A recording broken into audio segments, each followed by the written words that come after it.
बियाण्यामध्ये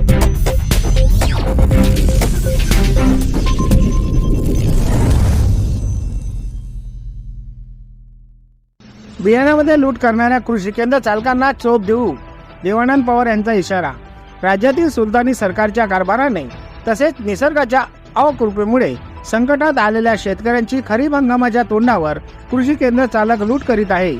बी बियाणे तसेच खतांची दुप्पट भावाने विक्री केली जात असताना सरकार मात्र कुठलीही कारवाई करायला तयार नाही. शेतकऱ्यांनी या संदर्भात सजग राहून लूट करणाऱ्या कृषी केंद्र चालकांची नावे आम्हाला कळवावी, आम्ही त्यांना चोप देऊन वटणीवर आणू, असा इशारा प्रदेश काँग्रेसचे सरचिटणीस देवानंद पवार यांनी दिला आहे. गेल्या काही दिवसापासून राज्यातील शेतकरी आर्थिक संकटात सापडला आहे. सरकारचे शेतकरी विरोधी धोरण तसेच नैसर्गिक आपत्तीमुळे शेतकऱ्यांना सतत नुकसानीचा सामना करावा लागत आहे. मागील वर्षी सुद्धा अतिवृष्टीमुळे शेतकऱ्यांचे प्रचंड नुकसान झाले. अशात सरकारने सुद्धा नुकसान भरपाई दिली नाही. या संकटातून बाहेर पडण्यासाठी शेतकऱ्यांनी आता खरीप हंगामाची पेरणी सुरू केली आहे.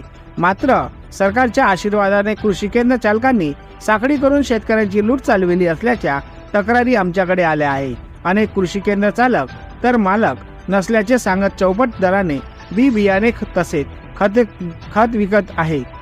काही विक्रेते बोगस बियाणे सुद्धा शेतकऱ्यांच्या माथी मारत असल्याच्या तक्रारी आहे.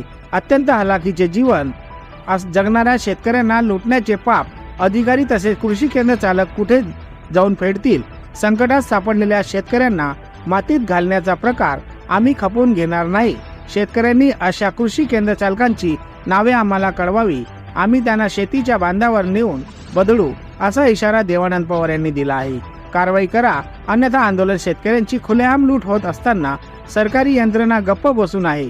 सरकारने या प्रकरणाची गंभीर दखल घ्यावी, अन्यथा आम्ही रस्त्यावर उतरून आंदोलन केल्याशिवाय राहणार नाही, असे महाराष्ट्र प्रदेश काँग्रेसचे सरचिटणीस देवानंद पवार यांनी सांगितले आहे.